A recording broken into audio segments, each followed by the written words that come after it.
He's done it! Throws up the floater. Oh, it's astonishing. Pulls off three-pointer. All right, we're back with another episode of Off the Record. I'm your host, Bailey Jackson, joined by my lovely co-host, Lachelle Smith.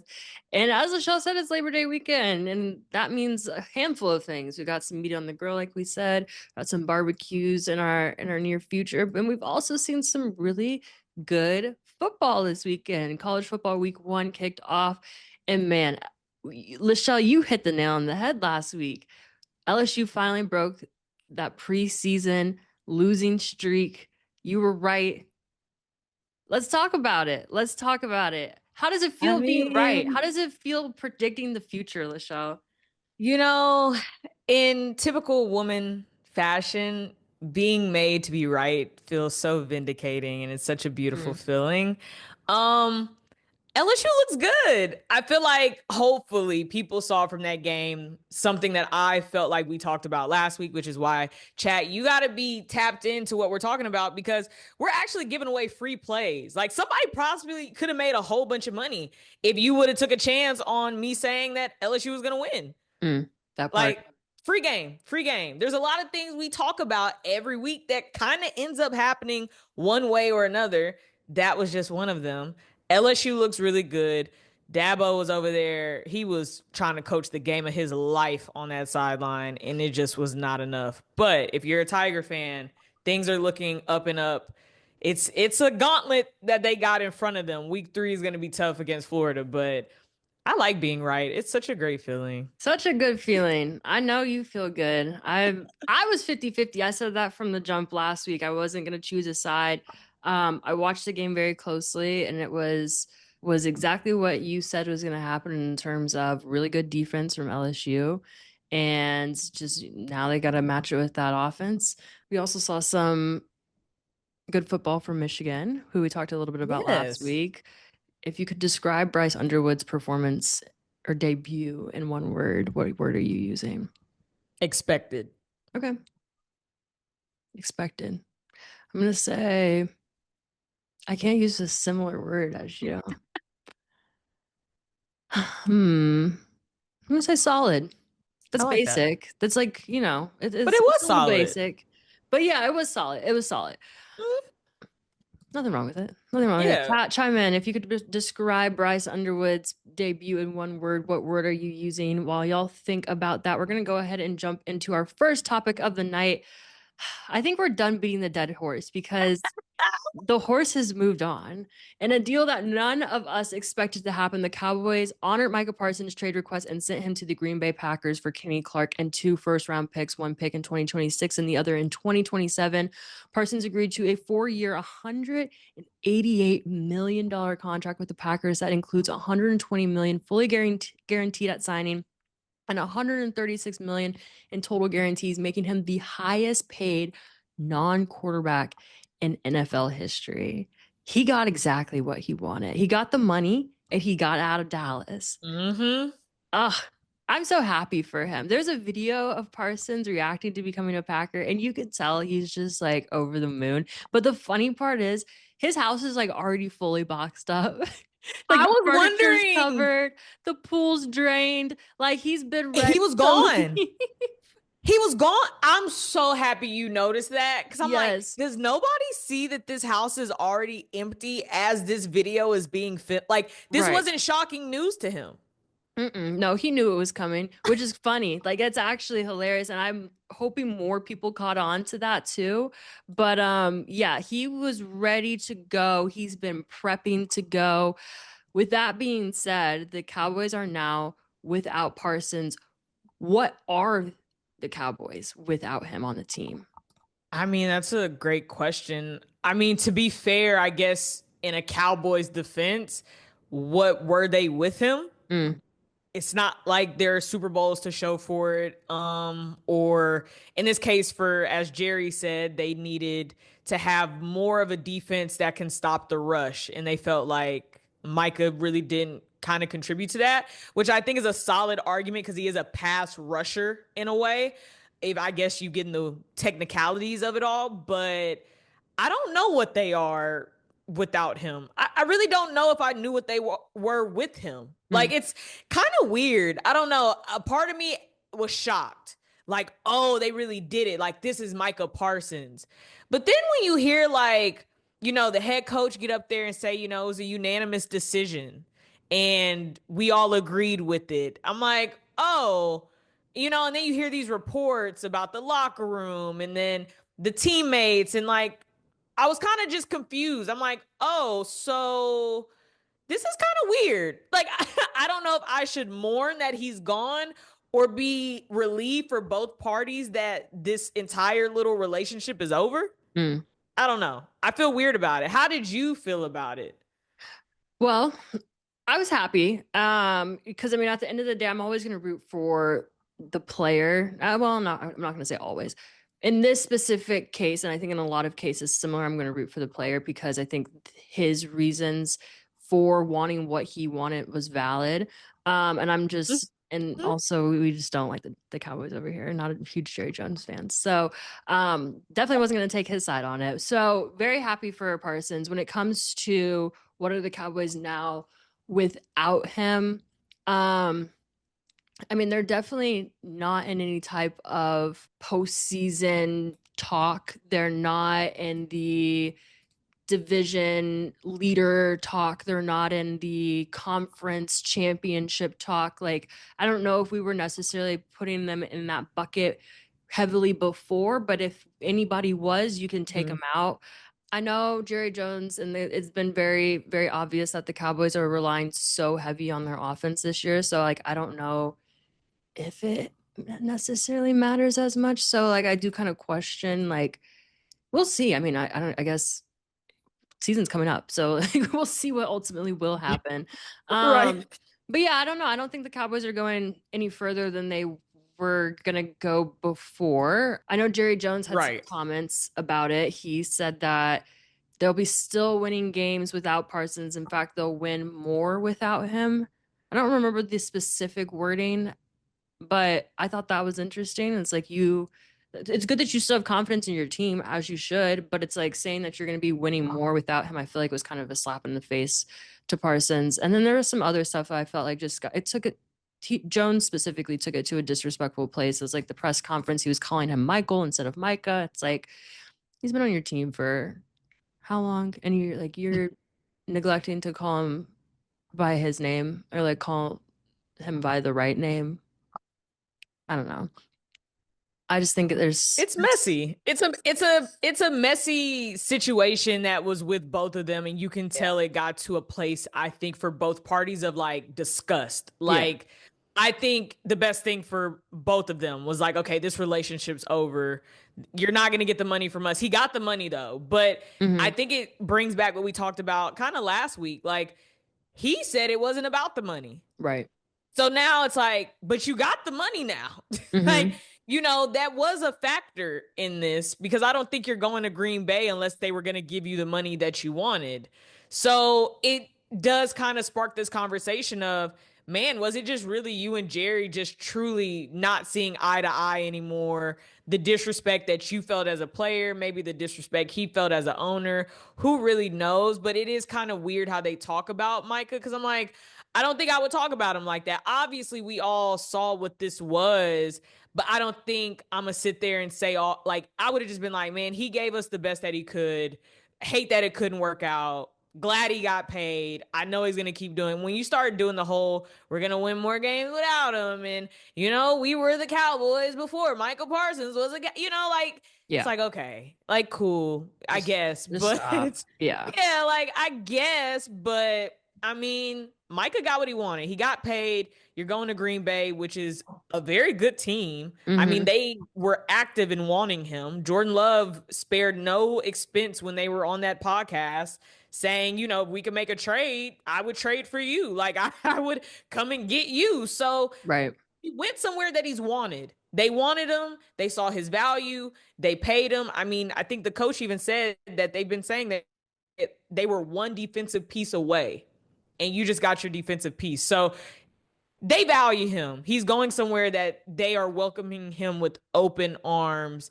It's going to be different than being in Dallas, though. I'm sure he'll feel that very immediately, but winning cures all. So he gets his first Lambeau leap. I'm sure he'll forget all about Dallas. No, absolutely.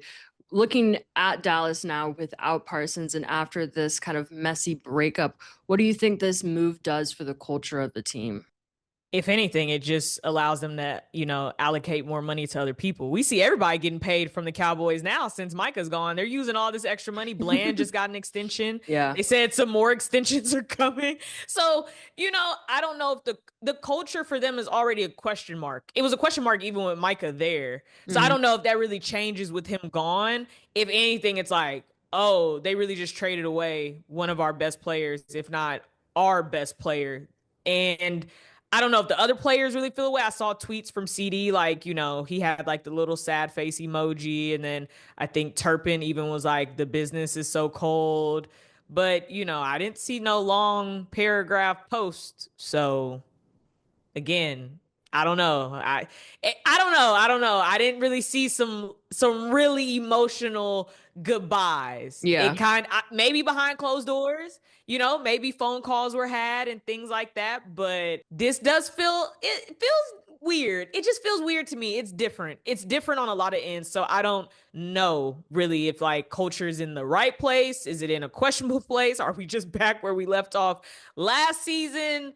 I guess time will tell, and I guess we'll see. I mean, like you said, the season's about to start, so it won't take us long to figure out what this Dallas Cowboy culture is. No, absolutely. When it comes to the Packers now, does this make Green Bay an automatic playoff contender? Absolutely. I mean, you just gave them defense. Like, truly, like, I think they have everything else other than some questions around receiver, which I think everyone has questioned because it seems like some of them can't always stay healthy long enough. Who's really wide receiver one? But other than that, I mean, the biggest part is, do you have a quarterback that you could trust? Jordan Love can be trusted. So it's like, and you have a run game. You have all the intangibles. The defense is the number one thing. Can you get a guy that can get you stops? You got that now. Like, your pass rush has just gotten way better. And they already had a pretty solid defense to begin with. So, yes, I think it helps them in a lot of ways. I think the odds for them jumped up high once they signed Micah, because it's like, what other excuses do you have now if you just got him? Right. Yeah. Everything should be covered. Like you said, one defensive piece away should be solving some problems that they were having in Green Bay. Good luck to Dallas. I don't hope anything. Good luck to Dallas. Yep. We'll see where it goes for y'all. Like I said, we're tired of being a dead horse over here. I don't think there is really much for us to continue talking about the rest of the season when it comes to the Cowboys. So hopefully this is kind of the end of the conversation when it comes to them, Jerry Jones. I'm sure we're going to hear Jerry Jones's name in the news at some point. He loves staying in people's mouths. So he'll give us something to talk about eventually. When it comes to other Texas teams, all eyes were on UT this weekend as they played Ohio State. It was one of the most highly anticipated matchups of the weekend, not just because it was two top 5 teams going against each other, but also we got to see Arch Manning put to the test. Social media was not kind to Arch, especially after seeing that first half. Lachelle, chat, what were your initial reactions to his play? Unlike everyone else, I had a pretty fair, realistic expectation of what he was going to do. He played bad. He did not play good. That is not like a shot at him. I think he would probably even say, I mean, he said it, like, I have to play better. Like, the success of our team relies on him getting good pretty fast. First career start for real as QB1 at Ohio State. That's not an excuse, but that's a hard gauntlet. Like, you're getting thrown into the fire very fast. That's real stadium pulse. Like, that, like, when you're trying to look at the play and it's just shaking, that was real for him. Yeah. And you saw it. The throws were off. He wasn't as accurate. I think he struggled reading the defense and the coverages. But again, that's big credit to Matt Patricia of Ohio State. He is a defensive genius. So pre-snap, the coverage looking like one thing. Then once he snaps it, it's a completely different thing. You saw him either underthrow or just couldn't complete the throw. he had some glimpses though where you're like, oh, okay, this could be good, but it wasn't to the standard. But again, I would put some blame on Paul Feinbaum for saying he was going to be the greatest quarterback we've seen in the last so amount of years. And he's going to be, they're the reason why the criticism is so bad. If you would have just said, hey, we got to see what it's going to look like. We expect him to be good at some point, but maybe he's not going to be good right now. I think it's a little bit different. Everyone would have said, oh, okay, cool. But when you start declaring him the gem of the world, and this is his first start as QB1, well, now this criticism landing on him, and he didn't want that. He didn't ask for that. I mean, his granddaddy over here talking about, nah, Arch is coming back next year. Like, stop saying he's, number one pick. Like, you got his dad, Cooper, underneath Instagram posts saying, stop it. Like, stop saying, the family is begging for people to stop. He played bad. He played very average. It wasn't spectacular. It wasn't impressive. I think he will get better, but first game, I mean, it's hard. He was at Ohio State. It's hard. It's hard. Yeah, the shoe is not an easy stadium to play in, so we knew it was going to be a challenge. With that being said, what grade would you give his performance in week 1?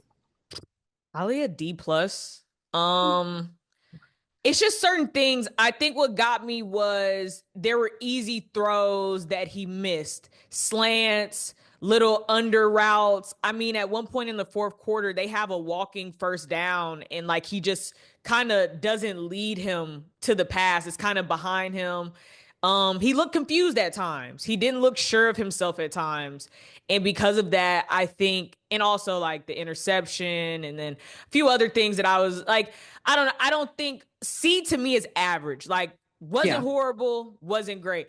D+ is like, it's some things I just can't ignore. And I think those easy throws bothered me more that he couldn't complete because those were very open receivers and just his confusion. But I mean, D+, you could grow and find yourself at a C- next week, then a B+ the next, he could grow from that. You could only go up with a D+, like all hope is not lost for the kid, but yeah, D+, it wasn't a good showing. It's not when you're expected to be the star of Texas, like all their hopes and dreams rely on him. So you have to be very critical of your criticism of him because of that.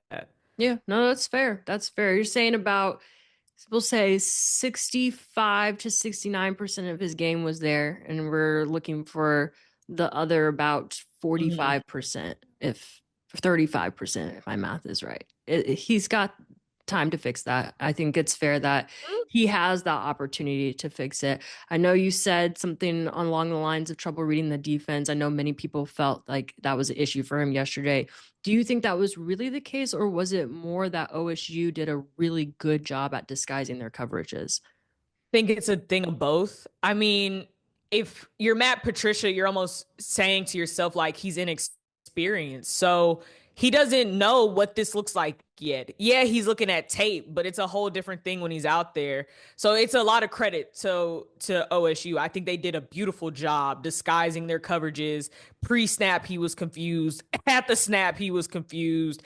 I mean, he's probably thinking it's man, and then it's zone, and then there's a blitz coming off the edge. It's a lot of moving pieces to that defense that I credit Matt Patricia.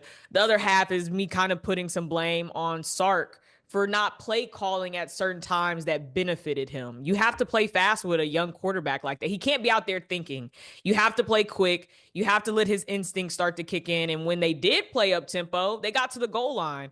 The problem was they decided to call 3 run plays for him that wasn't even necessary. And then you get stopped on 4th and 1 because you tried this like very mediocre QB sneak when really you could have simplified it and just handed the ball off to a running back and got your touchdown. Like, those are the things that I think is on the coach, where it's like, you got to play to his strengths right now until he learns the things that you're going to need. Like, he just didn't have it for game 1. I mean, it's hard. He's inexperienced. He does not know. Like, we got to stop the last name thing. Like, he's out there. He was out there confused. Like, you know, and granted, I would be out there confused. Like, what the heck is this? Like, right. Like, y'all moving some stuff around I did not see on film, so I don't know what y'all got going on. Like, if you take the last name away, you would sit there and be like, yeah, that was tough. Like, but that's on Sark. You got to make it easier for him. I expect him to play way faster in week 2. up tempo. I think he even said that. He was like, I was at my best up tempo because he didn't have to think. He just can't think right now. You just have to let his instinct start to roll. Then he'll pick up little things as the year goes on. But it's half and half. It's OSU's defense being so good and Sark also not play calling to the strengths of a very young and inexperienced quarterback. No, absolutely. I want to talk about the last name part here in a second, but to add to the point, I know you talked about playing to his strengths as well. In 2024, his legs were a major asset for Texas. Yesterday, he finished with only 38 yards on 10 attempts. It was tough for him. Sark couldn't find a way to get him involved against OSU. Like you said, hopefully in these next couple of weeks, we'll see a little bit more of that. With that being said, UT does have a relatively soft schedule over the next few weeks. So do you think by the time conference play kicks off, week 5, when they face the Gators, we'll see a sharper version of him? Yes. He has to build confidence now. I think that's how you have to almost look at these weeks as like, he just has to trust what he's seeing out there. He didn't trust what he saw out there. It's obvious. There were certain moments you were just like, yeah, he looks a little shaken up about kind of how these pressures looked, not making the right throws. You could see it kind of on his face. It wasn't outward, but you kind of saw it in his eyes at times when he's walking off the field. By the time they get to the Gators, you hope that he has a ton of confidence. The problem with that is that's a tough team to expect him to finally be able to have it all click. The game is not slowed down for him yet. I don't know if it's going to slow down by the time he gets to them because from what I saw, they're looking good. And they're going to be good. So I fear for him that the timeline is going to have to be sped up. Okay. Because by the time conference play starts, there might not be any hand holding, but these next few weeks, there can be some hand holding. But if you don't build up his confidence now and quick, this could get ugly very fast. It doesn't matter what your last name is. At a certain point, them folks out there don't care. They don't care. Because what they're thinking is, if I go out here and ball against you, I'm going to go to the draft. I'm going to be on ESPN. I'm going to be on, they're thinking that. So he's going to have to grow up fast, but I think he will. That is what deep down inside I do feel the urgency is going to have to be there. I don't think his family's lying to him. I don't think, they're all sitting there like, take your time. They're probably like, hey, this is it. Peyton dealt with it. He struggled in college. Eli they all struggled. Take the growing pains, let them work it out. But again, the criticisms are very, very fair. We talked a little bit about the last name, right? I think people are starting to question a lot more if he is just out there because of his last name. With that being said, we saw the same conversations about Shedeur, and I've been seeing a lot of comparison between Arch and Shedeur on social media. And I saw one person say, the difference is that Shedeur had 500 passing yards and 4 touchdowns versus a ranked TCU team coming off a natty title game in his first start at Colorado. Arch's numbers weren't looking that great, right? The comparison I'm also seeing is they call confidence by Arch. It was called arrogance by Shedeur. I want your thoughts on that, chat. I want you to chime in as well. I mean, the Shedeur argument's interesting because, again, he had started as QB1 pretty much his entire collegiate career. So that may be one asterisk that I would say that by the time he gets to Colorado, he's full of confidence and enough of experience to go out there and do what he was doing, which is credit to him. I mean, he played a good amount of time to feel confident in what he was doing by the time he got to Colorado. I mean, the same thing could be said for Travis. They both felt very confident because they had so much experience because they valued the SWAC. They didn't see the SWAC as oh, it's no competition. They were like, oh, I could take what I did there and translate it to Colorado. The Arch thing is interesting because, again, the last name does give him privileges. It allowed people to put him on a pedestal very fast. That is the argument. Personally, I don't know if Arch is that confident. I feel like I've never heard him really speak on himself in that way. Shedeur was super confident. He understood who he was. And like you said, people were like, oh, that's arrogance. But he was very confident and he bagged it up a lot of times on the field, if not every time. For Arch, I do think he's a little bit more on the like I'm not really that yet. Like, and I think he's been very clear on that. I feel like he has said, like, hey, I haven't done anything yet. Again, you have his family saying he hasn't done anything yet. So again, I don't blame him for that. I think that's a media thing. And I think a lot of media has to take accountability for how we talk about college quarterbacks and who you choose to uphold and who you choose to tear down. That's, to me, more the conversation, not necessarily them as players, because those are just different experiences, different paths, different journeys. And I don't think it's fair to either one, especially because Shador is now in the NFL. His collegiate career is done. But that's the media's fault. So I don't know. I blame I don't blame the fans, because again, it's the media who kind of started this and had conversations. But if you view them in the right lens, it's kind of like, we all expected Shador to play very well at Colorado. He should have. He had experience. I didn't expect Arch to go out there and throw for 500 yards and 4 touchdowns. You know, I thought he would have played a little bit better. But I mean, if you didn't put him on a pedestal, this kind of performance would be easier to digest. Yeah, I see where you're coming from. That makes sense. So the conversation in your mind shouldn't be a comparison of the two. No.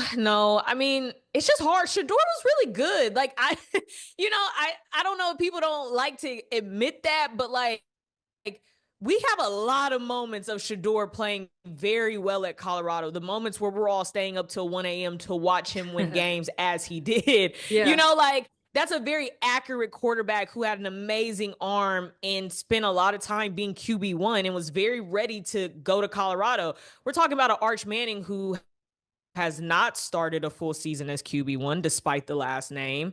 He is playing in the SEC. He is playing for Texas. And if you take away the last name and just like cover your eyes and say, oh, he's never started a real college game like this before, what would you expect? Pretty sure everybody would be like, oh, I wouldn't expect much from him then. The name misconstrues a lot. But if you just do this and watch the game and don't hear Manning, you would probably view the game in the right way of him. No, that's fair. That's a fair assessment. I respect that. Chat, let me know your thoughts as well, because we've been seeing a lot of this on social media, specifically on X, Twitter, whatever you want to call it these days. But the conversation has been brewing. So is it a fair assessment? Is it not? Lachelle's saying it's not. I agree with that. I feel like the comparison is probably a little too, it's premature for starters, and it's maybe not the comparison that we should be making. There might be other people that better fits that mold to compare Arch to, or to compare Shador to, vice versa. On that note, we're gonna go ahead and move on to another game this week that I don't think a lot of us saw coming. I could be wrong. Chat, let me know if I'm wrong. Lachelle, let me know if I'm wrong. But Florida State upsetting Alabama. I don't know if we saw that coming. Number 8 Alabama at that. And a Florida State team that was arguably one of the worst teams in college football last season. They were 1-7 for their conference record, 2-10 overall, yet they beat the Roll Tide. They beat Alabama 31-17. Lachelle, what was your initial reaction? They need to call Nick Saban. Yeah. Y'all need to call Nick Saban. Y'all need to figure out. I didn't expect that. Not how they lost. It's one thing to lose and get upset. It's another to lose how they did. That was actually embarrassing. Like, nobody should have been eating on the plane back home. We all are going to sit here and starve, coaches included. I'm done. Yeah, that was embarrassing. I didn't expect that. Florida State looks good, though. They look good, though. They're about to wreck some stuff in their conference. Like, they look good. Like, I was sitting there looking at Tommy Castellanos like, man, you can cash some checks, boy. Like, you sat there and said Nick Saban cannot save y'all. And I don't see y'all stopping me. He didn't tell one lie that entire game. Yeah.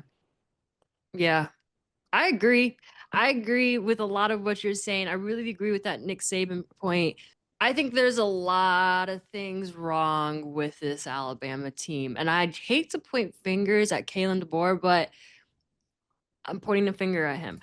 I think he lost. I think he's lost this team since the day he stepped foot in Tuscaloosa. I have a couple quotes that I want to read off. There's a quote from an article earlier this year. This was before spring ball started. Quote says, Montgomery was talking about the renewed sense of purpose, focus, and hunger that the 2025 version of the Crimson Tide has as they prepare for spring practice and ultimately a new season. But his comments also gave you an indication of why things went off the rails in Tuscaloosa this past season.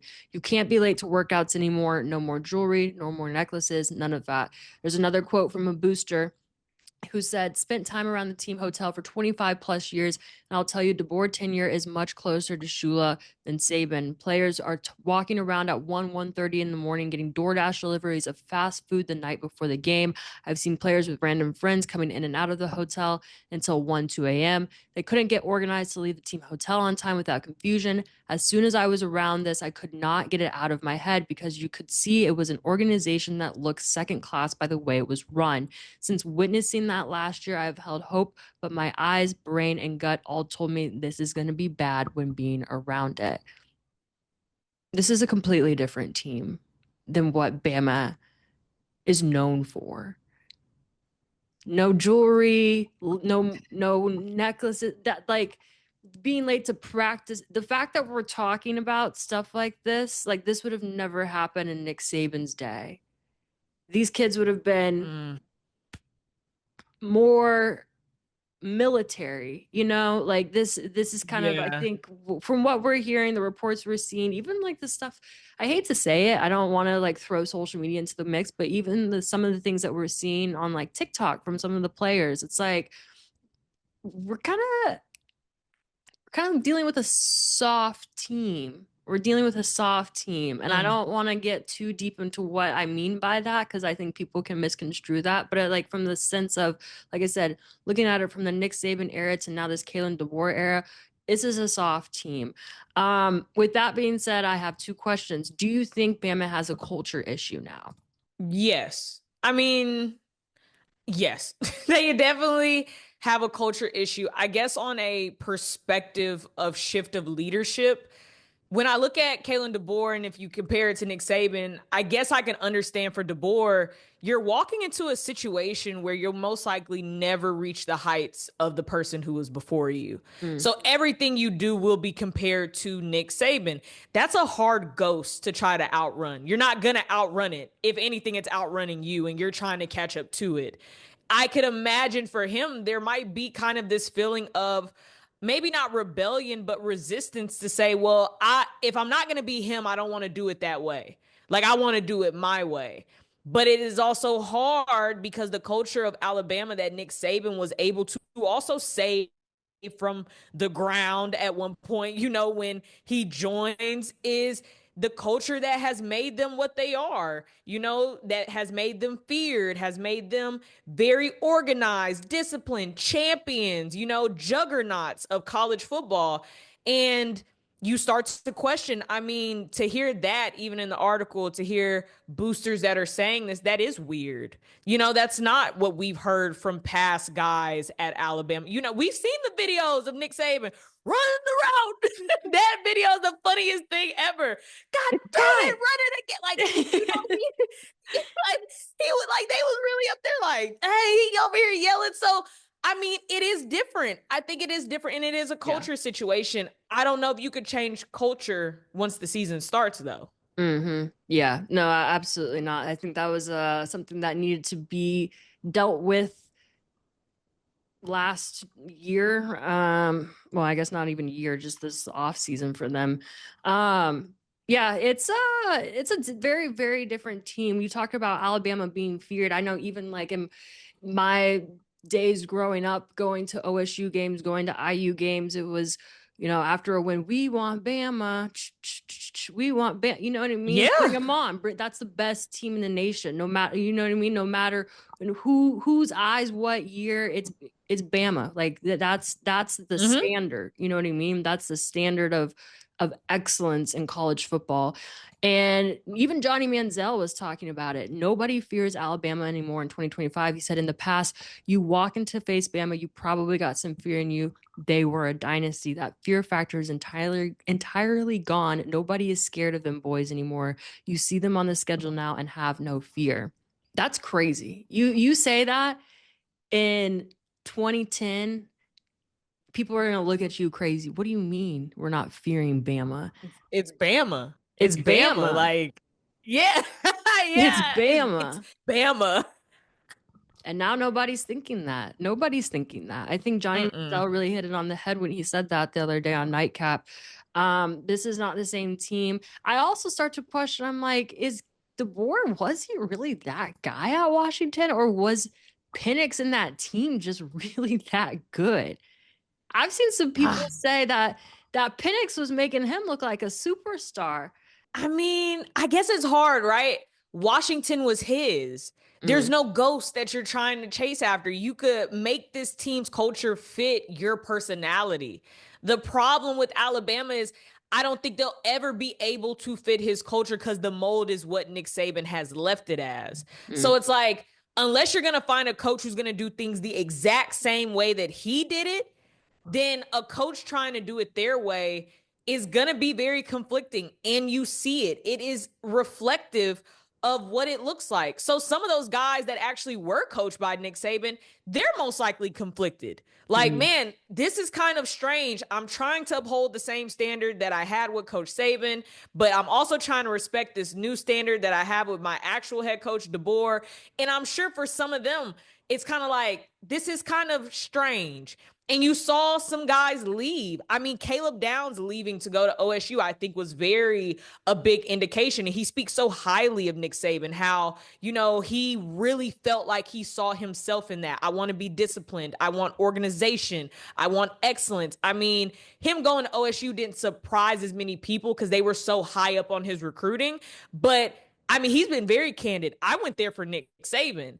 And when Nick Saban left, even though that wasn't the plan, I needed to go somewhere with the same structure, kind of this same type of discipline, which people say Ryan Day has. We've seen it. Despite what the record looks like, he has structure. He has culture. He has something that's going to make you have to do things a certain way. And a lot of those key guys left after Nick because they were searching for that. So I don't know. It's weird. I don't know. It's weird. I think DeBoer's in a bad situation. You're chasing a ghost. And I don't think he's ever going to be able to catch up to that ghost. Trying to do it the way he wants to do it, you would almost have to clean house completely to try to make this make sense. And Alabama's not afforded that time. It's a tough job to follow and it's big shoes to fill. And like you said, there hasn't been enough time for that transition, I think, to happen, but he needs to get it together quickly. I will say that.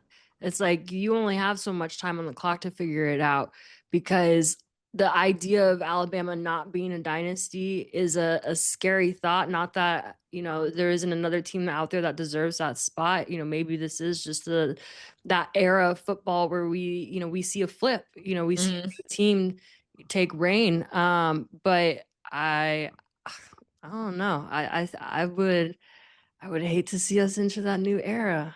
I feel like there's still hope for Bama. Not that I'm a Bama fan, but hey, I hope they figure it out. Yeah, this is a house that Saban built. They gotta. Yeah, you gotta figure it out. You gotta figure it out fast. Like, I've never imagined a world in college football where Alabama's bad. Right. Not in the conversation. Yeah, like this sounds weird. Yeah. Very weird. Very weird. We'll see. More to come. It's only week one. Our last week one recap, we got the Barian Brown catch, LSU versus Clemson. Now that the dust has settled, let's talk a little bit about it. Brown was ruled out at the 1 yard line, but a replay even looked like Brown may have actually gotten into the end zone for a touchdown to take the lead against Clemson. But then the replay review didn't just change the placement of the catch. It ruled the pass incomplete. Do you think the refs got this wrong? Absolutely. And like, I didn't go to ref school, and chat, you could argue me down. And I'm not even an avid LSU fan, But the rules confuse me because you got Kirk Herbstreit and Chris Fowler literally on the mic saying, that's not an incomplete. That's a catch. You hear even the other official that they have on the call being like, yeah, this is a catch. So I'm like, okay, he has 1 foot down. He's in bounds when he makes the catch. He has clear possession. Okay, catch is confirmed. Then you look back and you're like, oh, actually, he crossed the goal line inbounds and hit the pylon. So this is a touchdown. There was no world where I thought the refs were going to review and come back and be like, it's incomplete. I'm like, and then everyone's bringing up, well, he hit the ground and all of this surviving the ground, but he didn't use the ground for the catch. That's the part I feel like everyone's like forgetting. He already established that he was in bounds when he made the catch. The conversation should have been 1 yard line for LSU or touchdown for LSU. There is no world, I believe, where that's an incomplete. Yeah. The rules weird. The call wrong. I think we can all agree with that. I know there's been a lot of discrepancy when people have been talking about it online, even on, some of these other talk shows. Chat, chime in. Let us know what you think. That was an interesting one. Interesting way to kick off week 1. But like I said, we've got a lot of good football that we were able to watch. We've got a lot of good football that's still happening. We've got Miami Notre Dame happening right now. We've got some other games going on tomorrow as well. Does anybody know the score of that Notre Dame game? I really want to watch that. It should be at halftime. Is it at halftime or third quarter? It looks like we're 8 minutes and 52 seconds into the second quarter. If my computer is telling me right, let me get another read on it real quick. It looks like, yep. 8 minutes 52 seconds in second quarter, and the Hurricanes are up 7. Notre Dame has not scored. They have not put any points on the board. They do have the ball right now. Okay. Yeah. See how that goes. That game's at Notre Dame, or is it at Miami? Is it at Miami, or is it at neutral? Miami. It might be. Is it? Yeah, I was about to say. I seen a video. It should be because I seen Jimmy Johnson. He was like doing the little Miami Hurricane siren. Or are they at a neutral location? Are they at a neutral? Chat, chime in here. Chime in here, chat. Let me know where they're at, because my fingers aren't typing. I feel like it's maybe it's Miami. I don't know. The only reason I say Miami, it's at Hard Rock. Okay. Well, we got that figured out. We'll see how that game pans out. I know I will be watching after we wrap up the show tonight. With that being said, we're going to go into a little game for NFL Week 1 predictions. You know, we like to play games over here. So we're going to quickly go through the list of the games that we have Thursday through Monday, starting with Cowboys, Eagles. Lachelle, who you got? Chat, who you got? Chime in here. Cowboys, Eagles. I'm going Eagles. Okay. I'm going to say Eagles as well. We both chose Eagles. We got Chiefs, Chargers. Who you got? Chargers. Ooh, really? I'm going to go Chiefs. Okay. Yeah, I'll pull a little okey doke out there. Okay. Dolphins, Colts. Dolphins. I agree. Steelers, Jets. Jets. I'm going to say Steelers. Panthers, Jags. Ooh, I'm going to actually go Panthers. Okay, I'm going to go Jags with that one. Cardinals, Saints. Cardinals. Okay. I'm going to go Saints. Ooh. Okay. Wait. Oh. No, I'm going to go Cardinals. I don't like their quarterback pick. There we go. I'm going to go Cardinals. Okay. Giants, Commanders. Commanders. I agree. Bucks, Falcons. Ooh, that's going to be a tough one. I'm going to go Bucks. I'm going to say Bucks as well. We've got Bengals, Browns. Oh, Bengals. I'm going to choose Bengals. We got Raiders, Patriots. I feel like this is like, I don't know how I feel about this matchup. I'm going to go Patriots. Really? Okay, I'm going to say Raiders. I feel like I wanted to go Raiders, but like, I don't know. I'm thinking about Drake May and like, I'm going to go Patriots. I'll stick with it. Okay, that's fair. I feel like the Raiders could just, kind of F around and find out and do a little something. Not against it. Something. Yeah. We'll see what happens. We got 49ers, Seahawks. 49ers. I'm going to say 49ers as well. We got Titans, Broncos. Titans. Oh, take that back. I think I'm going to go Broncos. I was going to say, I'm going to go Broncos with that one. We got Lions, Packers, which is going to be a really good week 1 matchup. I'm going to go Lions. I'm going to go Lions too, but I don't know. After the Micah Parsons talk. Yeah, that's a good one. It's tough. Somebody said Eagles are winning 35-10 conservatively. Okay. That's fair. I That's respect fair. that. I don't conservatively. I feel like that's not conservative. But anyways, okay. Let's get back Right. to our picks. Let's get back to our picks. Texans, Rams. I'm gonna go Rams. I'm gonna say Texans. I don't feel Okay. confident about that, but I'm gonna say Texans. Ravens, Bills. Ravens. I'm gonna go Ravens as well. And then last but not least, for our Monday Night Football, we've got Vikings, Bears. I'm gonna go Bears. I'm gonna go Vikings. Surprisingly. I'm gonna go Okay. Vikings. I ain't never trusting the Bears, respectfully. I don't really trust them either, but I feel like this could go really good or really bad, and I'm hoping it's on the good side of it all. That's so fair. Hey, I hope the best for Chicago, but I don't think I'm ever going to confidently lean in their favor. So we're just going to leave it at that. Those are our picks for the weeks. Y'all hold us accountable. Like I said, we can all watch this back on YouTube to see if we ultimately were right or wrong about our picks. On that note, Lachelle, tee us up for our favorite segment of the night.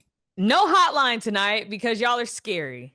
And we are fed up with y'all being scary. Now, we do have hot takes, questions that we post on IG, but tonight's a little special because Bailey, you have a friend. I do. Gave us some questions. I do. She came all the way from New York, y'all.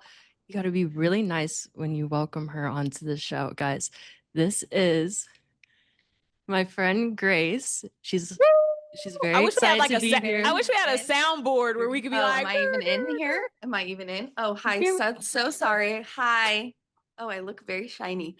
Hi. Hi. Are you excited to be on chat? Y'all need to be nice. Yes. Don't be scary. I'm very excited. I told Bailey that this is all gibberish to me. I am not in any way an expert in sports. My forte is pop culture. If I'm an expert at anything, it is all gibberish, but I am a very big supporter. We're going to go ahead and get into Grace's questions of the night. Grace, you mentioned that you are not necessarily the biggest sports girly, and that's okay because I feel like there's an audience out there that is like Grace who wants to know more about football, about basketball, about a handful of sports, but they don't know where to get started. So Grace has some questions prepared for us. Go ahead and fire them off. Yes. Okay. So my first question is, as a person who doesn't follow football, college football, any football, who should I root for and why? You should root for Lamar Jackson because we all want him to finally win his first championship. He's like, I guess it's almost if you compared it to like someone you're rooting for on Love Island that you really believe should win and find love. Yeah. And they finally find love. Yeah. And you're like, yes, like let's take them to the top. Mm-hmm. And they don't win. And you're like, no, let's bring them back. Or something of that case. Right. Lamar's like a favorite of a lot of people. He's one of the best players in the NFL, and he just doesn't have a ring to show for it. So it's like one of the best Love Island couples we've seen that gets like second. And you want him to win. Redemption. To win the money. It's like a redemption arc. Okay. Yeah. Okay. What do you think? I think you chose a player. I think I'm going to choose a team, but I don't know if I want to go that direction. I'm scared of what team you're about to say. I'm also scared. Maybe I'm going to go the player route, actually. I'm going to say kind of similar to Lamar, a guy that you're constantly defending, kind of painted as the villain in some instances, Shedeur Sanders. I like that. And with that being said, the Browns, Cleveland Browns. Okay. Yeah, that's my pick. All you have to do is if you walk into a sports bar on a random Sunday and you just go to the bar and say to a man, like the Browns need to play Shedeur, I promise you a conversation for at least an hour will most likely ensue. That was literally my next question. My next question was, can you give me a hot take that I can use to impress anyone, like my coworkers or like anything to like make me sound like I know what I'm talking about? The Shedeur one, I think, is like cash money for anybody. Like, it's either going to cause someone to get really upset or like everyone's going to sit there and be like, no, you're right. Like, either way it goes, it is But a it could, hot take. yeah, Yeah, stir up it's some drama. controversial. Yeah, Yeah. yeah. Oh, that's what I like to hear. If I'm going to give you a hot take, we're going to go college football route. Ryan Williams is not that guy. I think we got. What team is he on? He plays for Alabama. Oh. He looked real good when he was 17. The moment he became Real good as in physically, like cute, or no. Like he was a good player. He was a good That's player. that's a very That's a fair valid question for someone who question. does not That's a know. very That's valid very question. valid. Like that was so pure and true. Like Yes, yeah, that was a I very valid respect that. question. No, he looked good on the field, as in he was playing well. Granted, it was week 1, but I don't think he's living up to the standard he set for himself last season. That's my hot take. You bring it up at work, at a bar, on a date. I think you could easily wow and impress somebody. I think you could start a very, very solid conversation. maybe this is how I'll find my husband. Could be. We might have just started something, chat. We might have just started something. Thank you. On that note, thank you, Grace, for joining. Having me. Off the record. I have known Bailey since I was 13 years old, 14 years old. And I just love this show and everything that you guys are doing. And I love you. Thanks, Grace. Oh, that's so nice. Wow. W's in the chat. W's in the chat for W's Grace. Grace, we appreciate you being here. We appreciate the questions and the contributions to OTR tonight. We always love a good hotline segment, and we always love being able to engage with our audience. And this time we had quite literally a live audience. So that was great. Y'all should be ashamed of yourself though, because Grace just sat there, has no knowledge of football, and had so much confidence as she asked her questions, was engaged in what we said, and also gave feedback. Now y'all can't do this over a phone. Be for real. That just made me mad. To the day we die. Yeah, like be for real. That just made me so mad. like really? And y'all on a phone? We can't see you. Hey, we're gonna try. We're gonna try again at some point. I know y'all like to be a little scary. It's okay. We're new. We're new. It's okay to be scary, but we do want you to break out of your shell a little bit. We're gonna try again, maybe next week. On that note, maybe. Thank you all for joining us tonight. We're live on Twitch every Sunday, 8 p.m. Eastern Time, 5 p.m. Pacific. So make sure you sub or hit the follow button. And if you miss part of the stream, don't worry. Every episode is on YouTube on Mondays. We're changing up the time a little bit, chat. We are changing up the time. You can now find episodes posted on YouTube at 5 p.m. Eastern Time. I want to make that clear, 5 p.m. Eastern Time. On that note, chat, thank you for joining us for another episode, another week of Off the Record. We out.